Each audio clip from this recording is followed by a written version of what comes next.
തിരികെ വാർത്തയിലേക്ക്. ഹൈന്ദവ സംഘടനകളുടെയും അയ്യപ്പ ഭക്തരുടെയും പ്രതിഷേധങ്ങൾ ഉയരുന്നതിനിടയിൽ വിവാദമായ അഖില ലോക അയ്യപ്പ ഭക്ത സംഘവുമായി മുന്നോട്ടു പോകാൻ സർക്കാർ.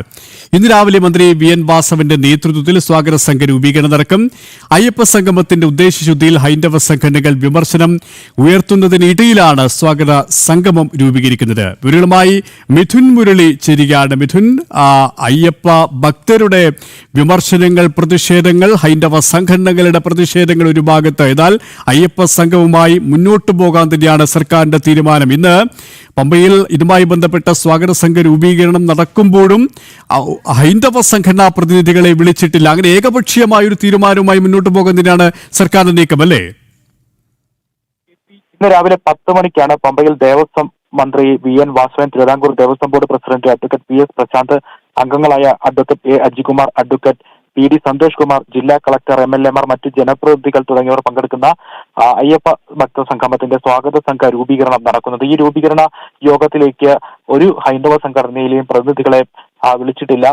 പ്രതിനിധികളുമായി കൂടിയാലോചനകൾ ഇതിനു മുൻപ് ഉണ്ടായിട്ടില്ല എന്നുള്ളത് പ്രധാന വിമർശനമായി നിലനിൽക്കുന്നുണ്ട്. ഹൈന്ദവ സംഘടനകൾ ചൂണ്ടിക്കാണിക്കുന്ന പ്രധാനപ്പെട്ട വിമർശനം, ഈ ആഗോള അയ്യപ്പ ഭക്ത സംഗമം എന്ന പേരിൽ ഭക്തർ സർക്കാർ നടത്തുന്ന ഈ ഒരു പരിപാടിക്ക് പിന്നിൽ സാമ്പത്തികമായ നേട്ടമാണ് സർക്കാർ ലക്ഷ്യം വെക്കുന്നത്. അത് ആഗോളതലത്തിൽ ശബരിമല കേന്ദ്രീകരിച്ചുകൊണ്ട് ശബരിമലയെ ആകർഷിക്കുന്ന രീതിയിലേക്ക് ഭക്തരെ കബളിപ്പിച്ചുകൊണ്ട് വലിയ സാമ്പത്തിക നേട്ടം ഉണ്ടാക്കിയെടുക്കുക എന്നുള്ള ലക്ഷ്യത്തോടു കൂടിയാണ് നടത്തുന്ന ഒരു ഗിമ്മിക്കാണ് ഈ പരിപാടി എന്നുള്ളതാണ് ഹൈന്ദവ സംഘടനകൾ മുന്നോട്ട് വെക്കുന്ന പ്രധാനപ്പെട്ട ആരോപണം. ഒപ്പം തന്നെ തെരഞ്ഞെടുപ്പ് മുന്നിൽ കണ്ടുകൊണ്ട് ഹൈന്ദവ വോട്ടുകൾ കേന്ദ്രീകരിച്ചുകൊണ്ട് കണ്ണുവെച്ചുകൊണ്ട് സർക്കാർ നടത്തുന്ന ഒരു പരിപാടിയാണ് ഇത് എന്നുള്ള വിമർശനവുമുണ്ട്. നേരത്തെ പല ഇടങ്ങളിൽ സംസ്ഥാനത്ത് വ്യാപകമായി ഹൈന്ദവ സംഘടനകൾ അയ്യപ്പ ഭക്ത സംഗമങ്ങൾ നടത്തിയിട്ടുള്ളതാണ്. പക്ഷേ അതിനൊന്നും സർക്കാരിന്റെ യാതൊരുവിധ ഇടപെടലുകളോ സഹായങ്ങളോ ഉണ്ടായിട്ടില്ല. സഹകരണങ്ങളോ സർക്കാരിന്റെ ഭാഗത്തുനിന്ന് ഉണ്ടാകാത്ത സാഹചര്യമുണ്ട്.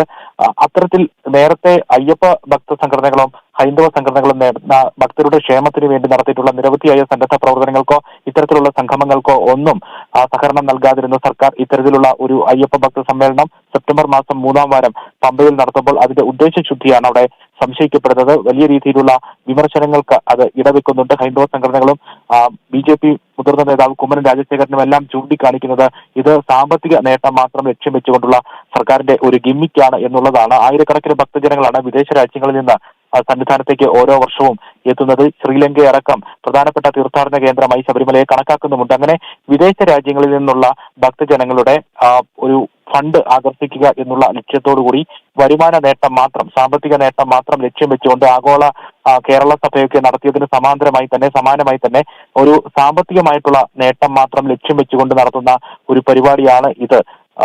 ശബരിമലയെ മിഥുൻ, ഈ സാമ്പത്തിക ലാഭം മാത്രം ലക്ഷ്യമിട്ടുകൊണ്ടുള്ള ഒരു പരിപാടി എന്നുള്ള വിമർശനം വരുന്നു. അതേസമയം തന്നെ ഈ തദ്ദേശ സ്വയംഭരണ തെരഞ്ഞെടുപ്പടക്കം അടുത്തിരിക്കെ രാഷ്ട്രീയ ലക്ഷ്യം മുൻനിർത്തിക്കൊണ്ടുള്ള ഒരു സംഗമം, ഒരു പരിപാടി എന്ന രീതിയിൽ വിമർശനങ്ങൾ വരുന്നു. ഇവിടെ ഏറ്റവും ശ്രദ്ധേയമാകുന്നത് ഈ ശബരിമലയെ കളങ്കപ്പെടുത്താനുള്ള ഇടപെടൽ നടത്തിയ, ശ്രമം നടത്തിയ ചില വ്യക്തികൾ, ബിന്ദു അമ്മിണിയെ പോലുള്ള വ്യക്തികൾ ഇതിനെ പിന്തുണ പ്രഖ്യാപിച്ചിട്ടുണ്ട്.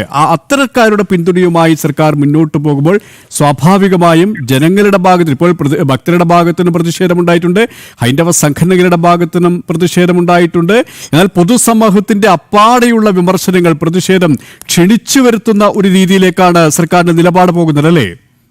തീർച്ചയായും KP, അങ്ങനെ തന്നെയാണ്. നേരത്തെ ശബരിമല യുവതി പ്രവേശനവുമായി ബന്ധപ്പെട്ട് സർക്കാർ എടുത്ത നിലപാടുകൾ, അത് ഭക്തജനങ്ങൾക്ക് ഉണ്ടാക്കിയിരിക്കുന്ന മുറിവുകൾ അതെല്ലാം മാറിയിട്ടില്ല. ഇപ്പോഴും ഭക്തജനങ്ങൾക്കെല്ലാം അതിൻ്റെതായ ഈ സർക്കാരിന്റെ ഭാഗത്തുനിന്ന് ഉണ്ടായിരിക്കുന്ന നിലപാടിൽ ഉണ്ടായിരിക്കുന്ന ആ കാര്യങ്ങളിൽ ശബരിമല അയ്യപ്പ ഭക്തർക്കെല്ലാം വിഭിന്നമായിട്ടുള്ള അഭിപ്രായം സർക്കാരിനോട് ഉണ്ട്. ഒട്ടനവധി ഭക്തജനങ്ങളെ തുറങ്കിൽ അടയ്ക്കുകയും ഭക്തജനങ്ങൾക്ക് ആചാര സംരക്ഷണത്തിന് വേണ്ടി തെരുവിലിറങ്ങി നാമജപ ഘോഷയാത്രകൾ നടത്തേണ്ടി വന്ന സാഹചര്യങ്ങളും ഓരോ പോലീസ് സ്റ്റേഷനുകളിലും ഇപ്പോഴും സർക്കാർ ഭക്തജനങ്ങളുടെ പേരിൽ കള്ളക്കേസുകൾ സർക്കാർ എടുത്തിരിക്കുന്നതിന്റെയൊക്കെ ആയിട്ടുള്ള കാര്യങ്ങളൊക്കെ അവിടെ നിലനിൽക്കുമ്പോഴാണ് അന്ന് യുവതി പ്രവേശനത്തിന് സർക്കാരിന് പിന്തുണ നൽകിയ ആളുകളടക്കം ഈ അയ്യപ്പ സംഗമത്തിൽ പങ്കെടുക്കും എന്ന് പരസ്യമായി പറഞ്ഞുകൊണ്ട് ഭക്തരെ വീണ്ടും വെല്ലുവിളിച്ചുകൊണ്ട് രംഗത്തിറങ്ങിയിരിക്കുന്നത് എന്നുള്ളതാണ് പ്രധാനപ്പെട്ട കാര്യം. അതുകൊണ്ട് തന്നെയാണ് ഹിന്ദു ഐക്യവേദി അടക്കമുള്ള ഹൈന്ദവ സംഘടനകൾ അന്ന് യുവതി പ്രവേശനവുമായി ബന്ധപ്പെട്ട് സർക്കാർ എടുത്ത തീരുമാനങ്ങൾ, നിലപാടുകൾ, ആചാര അനുഷ്ഠാനങ്ങൾ തകർത്തെറിയുന്നതിന് സർക്കാർ മുന്നിട്ടിറങ്ങിയ ആ കാര്യങ്ങളൊക്കെ അത് ഭക്തജനങ്ങൾക്ക് എത്രത്തോളം മുറിവ് ഉണ്ടാക്കിയിട്ടുണ്ട് എന്നുള്ള കാര്യങ്ങളൊക്കെ ഓർമ്മപ്പെടുത്തിക്കൊണ്ട് സർക്കാരിന്റെ ഇപ്പോഴത്തെ ഈ പൊള്ളത്തരം പുറത്തു കൊണ്ടുവരാൻ ശ്രമിക്കുന്നത്. ആചാര അനുഷ്ഠാനങ്ങൾക്ക് യാതൊരു വിലയും നൽകാതെ അത് ശബരിമലയുമായി ബന്ധപ്പെട്ടുള്ള ആചാര അനുഷ്ഠാനങ്ങളെ തകർത്തെറിയുന്നതിന് ശ്രമിച്ച സർക്കാരാണ് ഇപ്പോൾ ഇത്തരത്തിലുള്ള ഒരു ഗിമ്മിക്കുമായി ഇറങ്ങിയിരിക്കുന്നത് എന്നുള്ളതാണ് പഴയ സംഭവങ്ങൾ.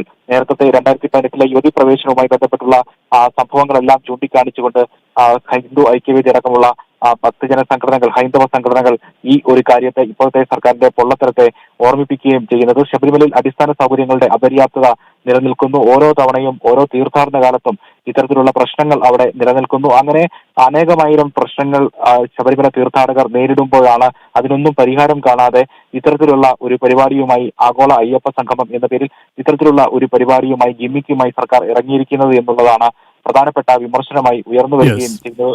എല്ലാ തീർത്ഥാടന കാലത്തും ഭക്തർ നിരവധിയായിട്ടുള്ള പ്രശ്നങ്ങൾ അനുഭവിക്കുന്നുണ്ട്. അത്തരം പ്രശ്നങ്ങൾക്ക്, അടിസ്ഥാന സൗകര്യ അപര്യാപ്തത അടക്കമുള്ള കാര്യങ്ങൾക്ക് ആദ്യം പരിഹാരം കാണണം എന്നുള്ളതാണ് പ്രധാന കാര്യമായി മിഥുൻ പറഞ്ഞതുപോലെ തന്നെ ഇത്തരത്തിലുള്ള പ്രശ്നങ്ങൾക്ക് യാതൊരു വിധത്തിലുള്ള പരിഹാരം കാണാതെ ചില രാഷ്ട്രീയ ലക്ഷ്യങ്ങൾ, അതോടൊപ്പം തന്നെ സാമ്പത്തിക നേട്ടങ്ങൾ, ഇത് മാത്രം മുന്നിൽ കണ്ടുകൊണ്ടുള്ള അയ്യപ്പ ഭക്ത സംഘം, അതിന്റെ സ്വാഗത സംഘരൂപീകരണ യോഗമാണ് അല്പസമയത്തിനകം തന്നെ പമ്പയിൽ ചേരുക. ഏതായാലും പ്രതിഷേധം ശക്തമായി തന്നെ തുടരുകയാണ്.